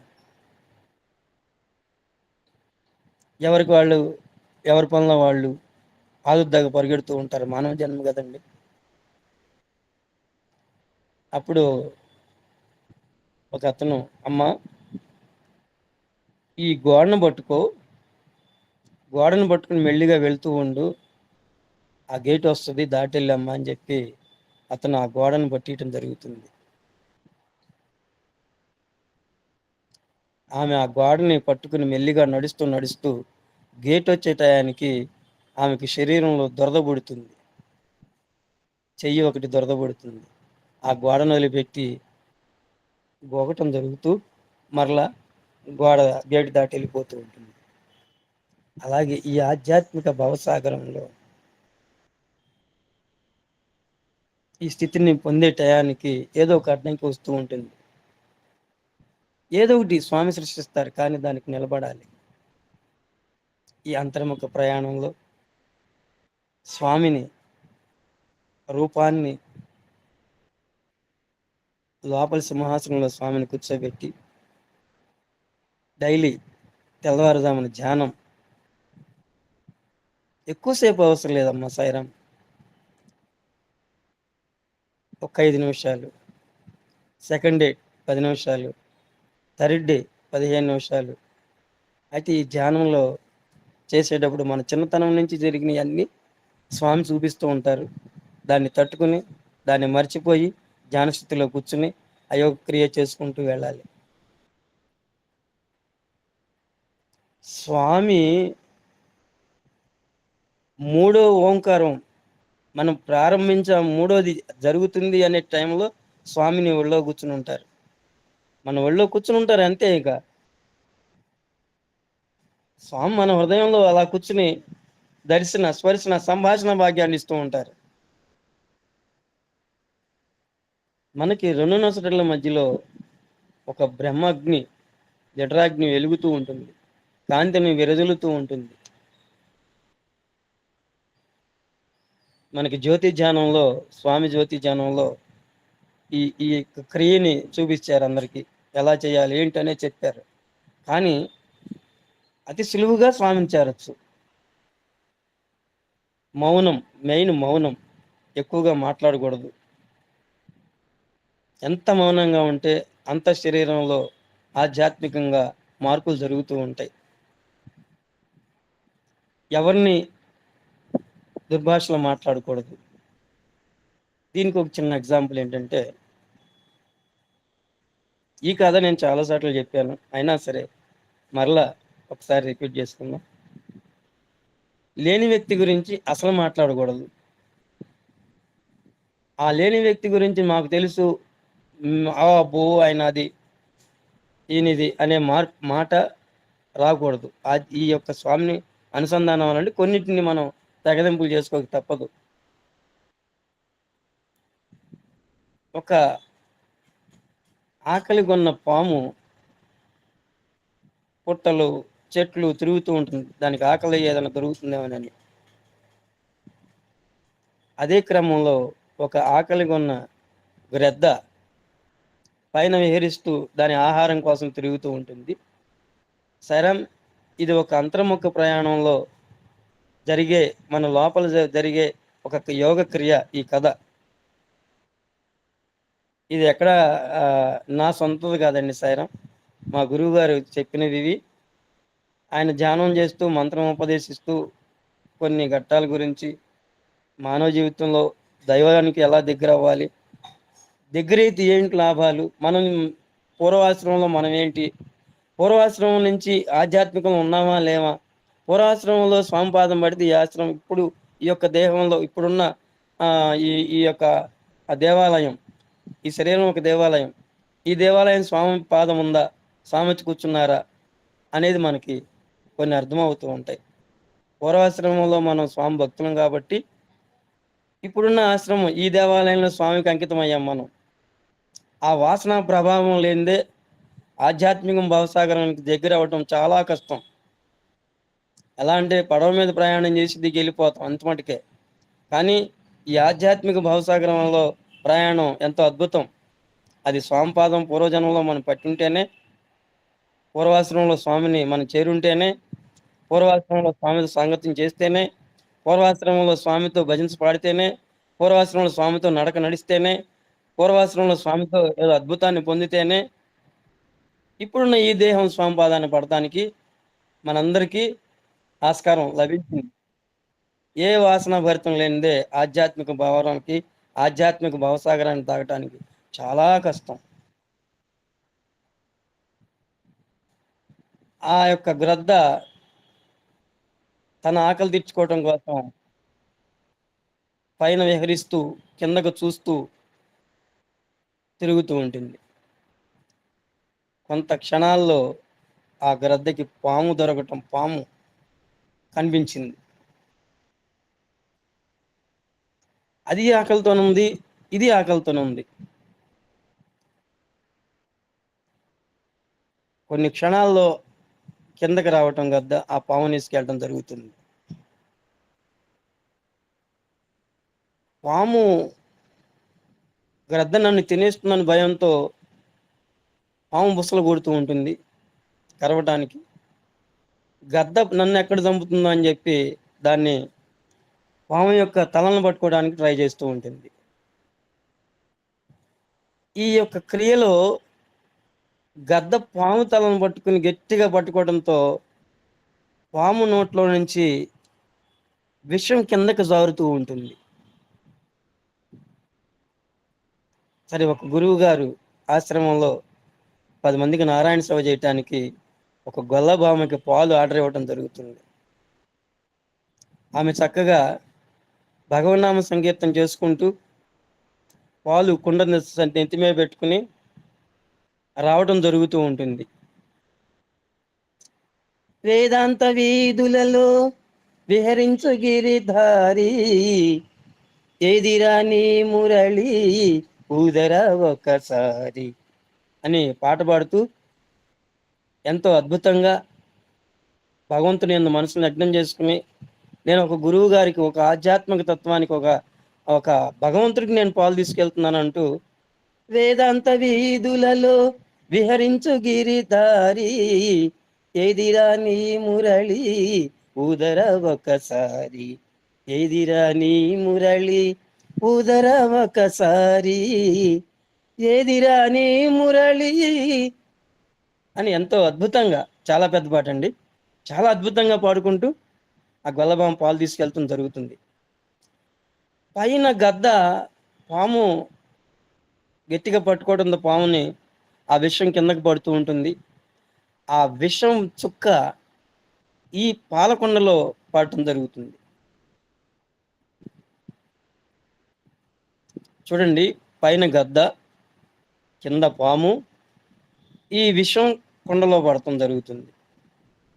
ఎవరికి తెలియదు ఈ క్రియ ఎందుకు జరిగిందో తెలియదు. కానీ ఆమె చక్కగా భగవన్నామ సంకీర్తన చేసుకుంటూ చక్కగా నాద బ్రహ్మమయి సాయీశ్వరి భగవతి మాత కృపాసాగరి, నాద బ్రహ్మ చక్కగా స్వామి పాటలు పాడుకుంటూ భజన చేసుకుంటూ భగవంతుని లగ్నంతో ఆమె ఆ పాలు తీసుకెళ్ళి ఆ యొక్క గురువారికి సమర్పించి స్వామివారి పాదాలు పట్టుకుని దర్శనం చేసుకుని ఆ పాలు సమర్పించడం జరుగుతుంది. అప్పుడు స్వామి గురువుగారు ఆమెకి మంచి ఆశీస్సులు ఇస్తారు. ఆమె ద్వారా ఆమె వెళ్ళిపోయింది. చక్కగా గురువు గారు ఆశ్రమానికి పీఠాధిపతుల్ని, ఆయనకంటే పెద్ద గురువుని, ఆయనకు ఉపదేశం చేసిన గురువు గారిని అందరినీ పిలిపిస్తారు. గ్రామ ప్రజల్ని పిలిపిస్తారు. చక్కగా అన్ని రకాల పిండి వంటలు వండుతారు. చక్కగా గురువుగారి పాలు తీసుకెళ్ళి ఆయన స్వయంగా ఆయన చేత్తోని చక్కటి పొంగలను ఏర్పాటు చేసి, మన ఇంట్లో మనం ఒక చిన్న కార్యక్రమం చేసుకున్న మన గురువు గారికి లేదా స్వామికి పెట్టుకుని ముందు నమస్కారం చేసుకుని తర్వాత మనం ఎలా అయితే భోజనం చేస్తామో అలా ఒక గురువారిని పిలిచి పాద పూజ చేసి మొదటి భోజనం గురువు గారికి పెట్టడం జరిగింది. గురువు గారికి పెట్టిన తర్వాత ఆ విష పదార్థంతో, అది విషంతో పొందింది కాబట్టి గురువుగారు కొన్ని క్షణాల్లో శరీరాన్ని వదిలిపెట్టడం జరిగింది. మనం 12:10కి కార్యక్రమం అయిపోయిన తర్వాత దీని గురించి ఈ కథ అసలు ఏమిటి, దీని మూలాన మనకు జరిగే మనకు ఏంటి అనే దాని మీద ఇప్పుడు అంటే నేను దాని వివరం చెప్తాను, కానీ దీని అర్థం ఏమిటి అనేది ఒక చిన్న ఒక లాస్ట్లో చెప్పుకుందాం. ఇది జరిగింది అందరూ మనసులో ఉంచుకోండి, ఇది ఒక అంతర్ముఖ ప్రయాణం. దీని గురించి 12:10 తర్వాత చక్కగా ఒకళ్ళో ఇద్దరు దాని గురించి వివరణ ఇస్తే నాకు ఆనందంగా ఉంటుంది, స్వామికి ఆనందంగా ఉంటుంది. ముందు దానివల్ల ఉపయోగం ఏంటనేది మనం తర్వాత చెప్పుకుందాం ఒక 2 నిమిషాల్లో. అలాగే ఇప్పటి వరకు 12 గంటలు అయిపోయింది. చివరిలో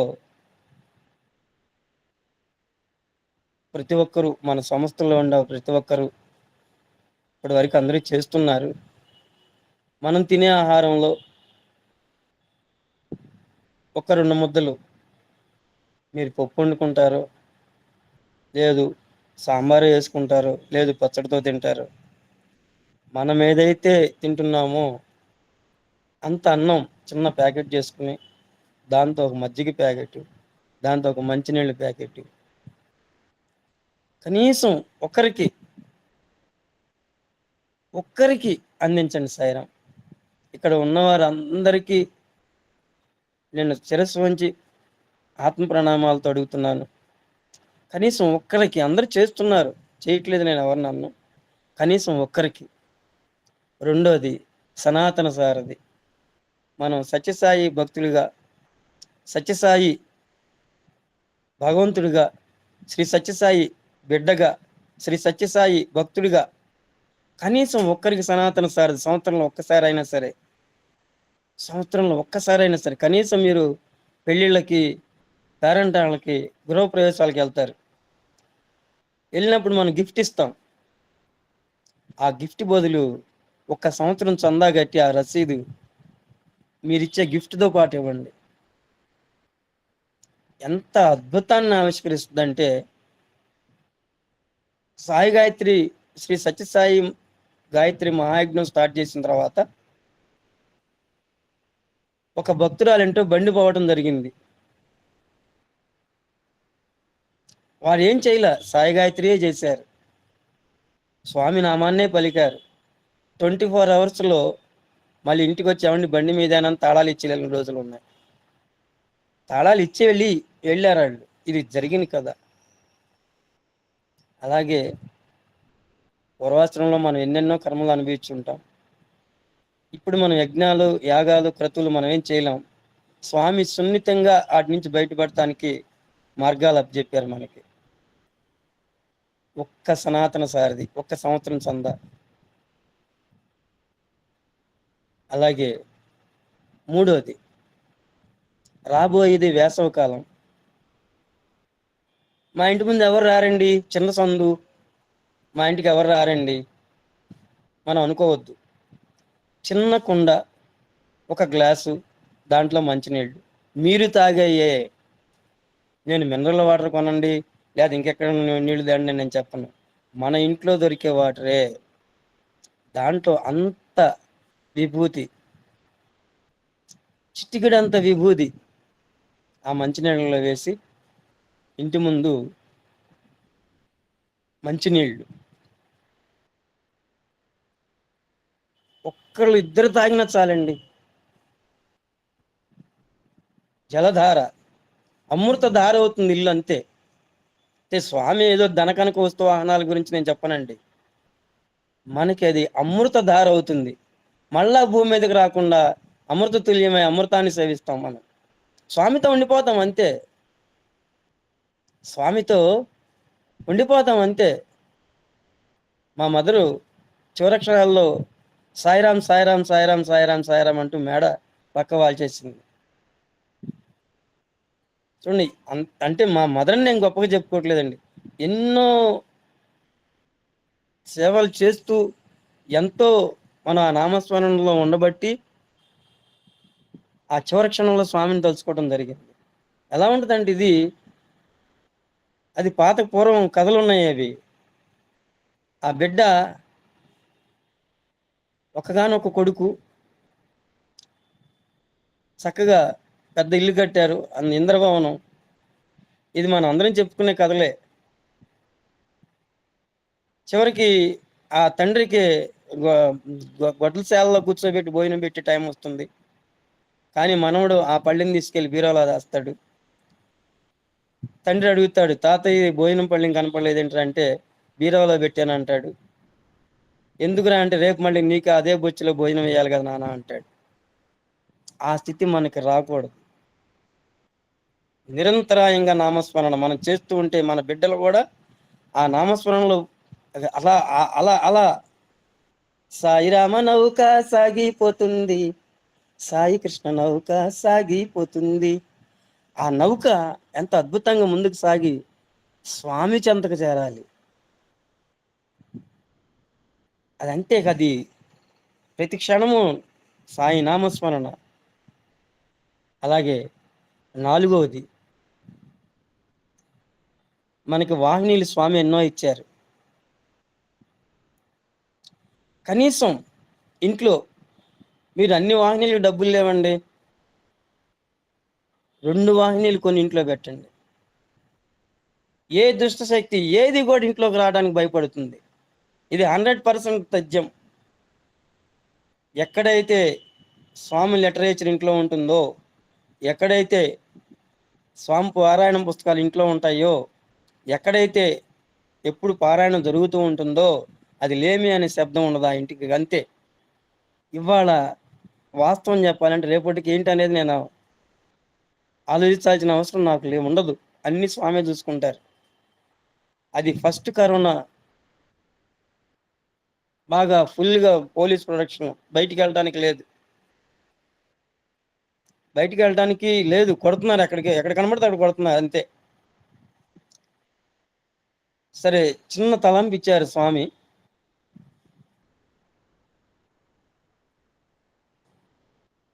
చిన్న తలంపు ఇచ్చారు, నారాయణ సేవ చెయ్యి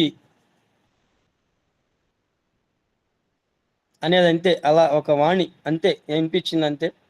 ఇక నేను, మా అమ్మాయి, మా మిస్సెస్ రోజు 20 మందితో స్టార్ట్ చేసాం. ఆంధ్రప్రదేశ్లో కరోనా పేషెంట్లకి భోజనం ఇవ్వడం స్టార్టింగ్ అప్పుడే మన సంస్థ నుంచి. కరోనా పేషెంట్లు ఎక్కడున్నారు ఏంటి,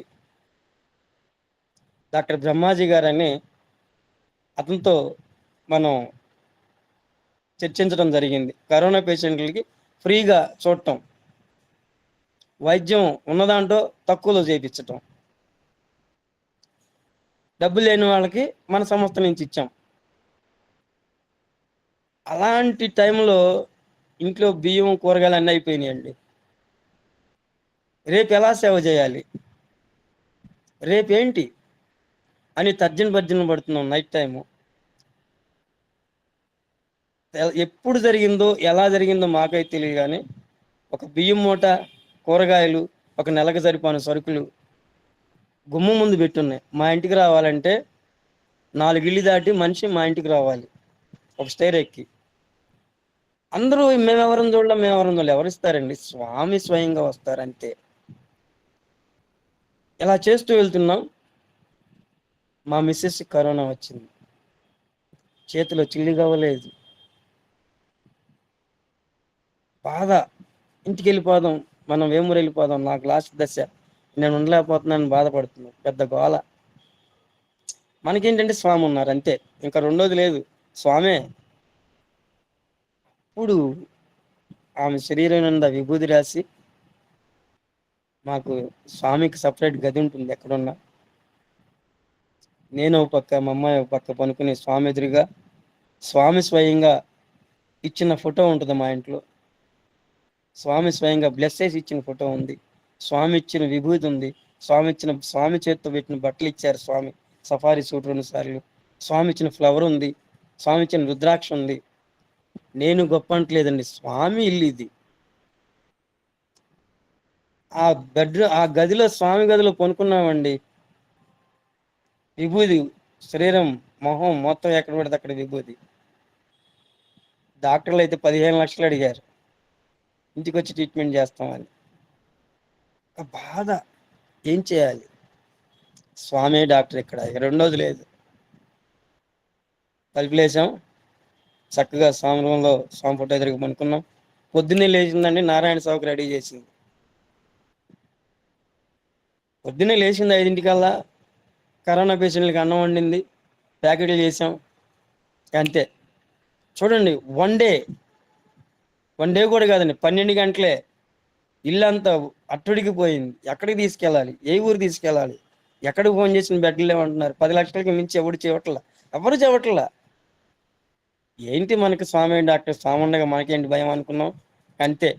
స్వామి ఫోటో ముందు చక్కగా విభూది రాసుకున్నాం, విభూది రాసి అట్లా పనుకున్నాం. తెల్లారపాటికి లేచింది 5 గంటలకల్లా, మళ్ళీ నారాయణ సాగు అన్ని రెడీ చేసింది. గుంటూరు మారుమూల ప్రాంతం నుంచి ఫేస్బుక్లో ఒక సాయిబులు చూసి, అయ్యా మేము 4 ఉన్నాం ఇంట్లో, మమ్మల్ని ఎవరు పట్టించుకోవట్లేదు, తినటానికి ఆహారం లేదు, మాతో ఒక బ్లైండ్, ఒక పిచ్చేతను మాతో, మా బిడ్డ కూడా ఉన్నాడు అయ్యా, ఆకలికి అలమటిస్తున్నాడని ఒక మెసేజ్ పంపించారు. ఎమ్మటే డిఎస్పి గారి దగ్గరికి వెళ్ళి లెటర్ తీసుకుని, తెల్లవారుదాం 5 గంటలకి టీవీఎస్ ఎక్సెల్ వేసుకుని, స్వామి ఇదంతా నడిపించడం స్వామి, మేం కాదు, స్వామి వాళ్ళ ఇంటికి చేర్చాడు. అక్కడ వాళ్ళంతా ఇక్కడికి ఎందుకు వచ్చారండి, ఇది మారుమూల ప్రాంతం, మీకు ఏదైనా జరిగితే ఈ ఎవడ పడితే ఏదో చెబుతున్నారు. వెళ్ళి ఆ తలుపులు కొట్టి, గుంటూరు సరౌండింగ్లో మనకు సంబంధించి నారాయణ సేవ చేసే వాళ్ళు ఉన్నారు, వాళ్ళని పిలిపించటం, వీళ్ళని డాక్టర్ దగ్గరికి తీసుకెళ్ళటం, మెడిసిన్ ఇప్పించి వాళ్ళకి భోజనం పెడితే ఆనందం ఉందండి. ఎన్ని వేల కోట్ల రూపాయలు ఇచ్చినా కూడా అంత ఆనందం రాదు. స్వామి ఎంత అద్భుతం అంటే, ఇది ముందు రోజు జరిగింది, రెండో రోజు మా ఆవిడికి కరోనా వచ్చింది. నేను మా అమ్మాయి పద్దాకలు తిరుగుతూనే ఉన్నాం కరోనా పేషెంట్ ఇంటి చుట్టూ. ఒక్కొక్కళ్ళు అయితే లేవనే వాళ్ళు ఉన్నారండి, బ్రాహ్మణులు, భార్యాభర్తలు. 45 రోజులు సేవ చేసాం. స్వామి చేపించారు, స్వామి చేశారు, మేం కాదు.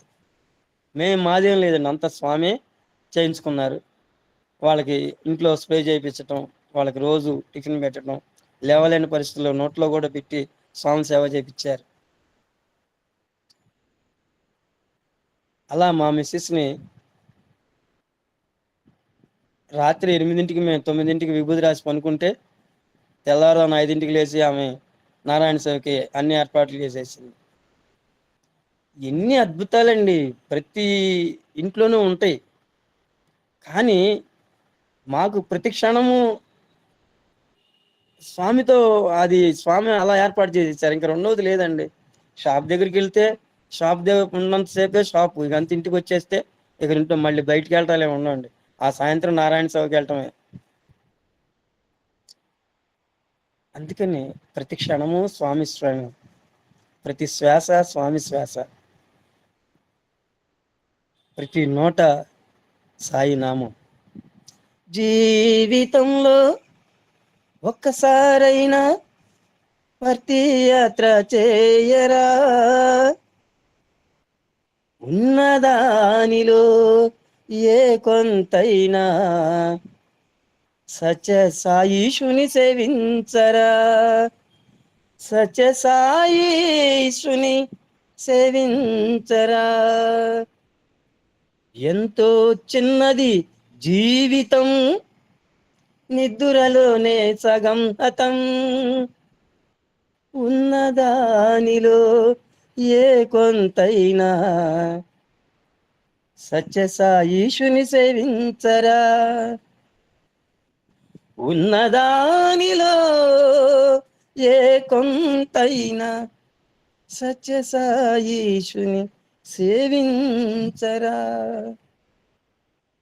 అక్కడ ఇక్కడ ఎక్కడ చూచిన స్వామే ఉన్నాడు, అక్కడ ఇక్కడ ఎక్కడ చూచిన తానే ఉన్నాడు, ఉన్నదానిలో ఏ కొంతైనా సత్య సాయిషుని సేవించరా. ఇందాక మనం 12:10 అయిపోయినట్టుందండి. కళ్ళు మూసుకుంటే ఎక్కడికో వెళ్ళిపోతూ ఉంటుంది. నన్ను ఇప్పటివరకు స్వామి నాతో ఏం చెప్పించారో తెలియదు. స్వామి దగ్గరుండి మాట్లాడిస్తున్నారు. స్వామే ఆయన మాట్లాడిచ్చారు. ఇంతటి అవకాశం ఇచ్చిన మన సాయి ఆత్మ బంధువులందరికీ, అలాగే లక్ష్మీనారాయణరావు గారి దంపతులిద్దరికీ, అలాగే ఇక్కడికి విచ్చేసిన బ్రహ్మస్వరూపులు, ఆత్మజ్ఞానులు అందరికీ శిరస్సు వంచి ఆత్మ ప్రణామాలు అర్పించుకుంటూ, మళ్ళీ లక్ష్మీనారాయణరావు గారి ఫ్యామిలీకి స్వామి ఇంకా ఈ ఆధ్యాత్మిక భావసాగరంలో ఇంకా మున్ముందు వారు ఎంతో మందికి సేవలు చేయాలని, ఎన్నో ఆధ్యాత్మిక బోధలు అందించాలని, ఖాళీ ఉన్న టైంలో మాబోటి అజ్ఞానులకి మా ముందుండే వారు చేయబట్టి ఈ ఆధ్యాత్మిక భవసాగరంలో నడిపిస్తారని, అలాగే ఇప్పటి వరకు సాయి గాయత్రి మహాయజ్ఞంలో నా తోడుండి నాతో ఈ యొక్క సాయి గాయత్రి మహాయజ్ఞం నడిపిస్తూ, నేనున్నా లేకపోయినా నాది చిన్న చిరు వ్యాపారం అండి. ఏ రోజుకి ఆ రోజు వ్యాపారం చేస్తే కానీ నాకు ఈ జానపొట్ట కోసం వ్యాపారం చేసుకోవాల్సిందే. కానీ స్వామి ఎక్కడికక్కడ అన్ని ఏర్పాట్లు చేసి ఈ యొక్క కార్యక్రమాల్లో ముందుకు నడిపిస్తున్నారు. ఇంతమంది నాకు ఆత్మబంధువులు ఉన్నారంటే స్వామి పాదం బట్టి ఆ రోజుల నుంచి ఇప్పటి వరకు మనందరం ద్వాపరయుగంలో యుగపురుషులుగా, ఆధ్యాత్మికవేత్తలుగా, యోగులుగా, హరిదాసులుగా ఉండుంటాం. అలాగే త్రేతాయుగంలో రామనామస్మరణ చేస్తూ వారధి కట్టేటప్పుడు మనందరం సేవ చేసే ఉంటాం. అలాగే కృతయుగంలో ఎన్నో అవతారాలు ఎత్తారు స్వామి. ఆ అవతారాలన్నింటిలో మనందరం వారి చేయబట్టి నడుస్తూ ఈ కలియుగంలో కలియుగ అవతారి భగవాన్ శ్రీ సత్యసాయి నాథుడు అవతారంలో మళ్ళీ వారి పాదం బట్టి మనందరం ఒక అన్నదమ్ములుగా, ఒక అక్క చెల్లెలుగా, ఒక సోదరీమణులాగా మనందరం కలిసిమెలిసి ఒకరి వయసులో ఒకరు తెలియకపోయినా సరే, కానీ హృదయాలన్నీ సాయి హృదయంగా, సాయి నామస్మరణతో ఒక తల్లిదండ్రులుగా మనందరం కలిసి ఉన్నామంటే ఇది ఒక అద్భుత ఆవిష్కరణ. ఇది ఒక మహాయజ్ఞం. యజ్ఞం చేస్తే ఎన్నో సమిధలు కావాలి, కానీ సత్యసాయి యజ్ఞం నామస్మరణతోనే జరుగుతుంది. ఆ నామస్మరణలో నా బొట్టాన్ని నేను ఉంటాం, నా ఫ్యామిలీ ఉంటాం. మీ అందరితో మేము చేసుకున్న పూర్వజన్మ సుకృతం, స్వామాశిస్సులు అందరికీ స్వామి దివ్యమైన అనుగ్రహాశిస్సులు ఇవ్వాలని, జ్ఞానప్రసాదాన్ని ఇవ్వాలని స్వామి పాదాలు పట్టుకుని ప్రార్థిస్తూ మరొకసారి మా గురువు గారు లక్ష్మీనారాయణరావు గారి దంపతులకి ఆత్మ ప్రణామాలు అర్పించుకోండు. ఏదైనా చిన్న చిన్న లోపాలు ఏదన్నా జరిగి ఉంటే స్వామి మంచి విషయాలే చెప్పించి ఉంటారు. మరి అందరూ బిడ్డలాగా అందరూ ఆశీర్వచనం చేస్తారని చెప్పి నేను ఎక్కడా స్పీచ్లు ఇవ్వనండి. మా గురువు గారు చెప్పాలని అడగటం ఇక తప్పనిసరి అయ్యి మా గురువు గారికి మళ్ళీ నేను అడిగి చెప్పు అంటేనే నేను దీంట్లోకి ఏదో సబ్జెక్ట్ చెప్పాలనుకుని కొన్ని సబ్జెక్టులు ఆగిపోయిన మధ్యలో స్వామి చెప్పనీరు. ఆయన చెప్పాలనుకున్నదే చెప్పిస్తారు. ఆయన చెప్పని అనుకుని ఉండేది ఆగిపోతూ ఉంటుంది. అందువల్ల అందరూ మీ సొంత బిడ్డలాగా అందరూ ఆశీర్వచనం చేస్తారని చెప్పి ఇది కూడా అడగకూడదు, స్వామి ఆశీస్సులు ఇస్తారని చెప్పి స్వామి పాదాలు పట్టుకుని ప్రార్థిస్తూ జై సాయిరాం, జై జై సాయిరాం.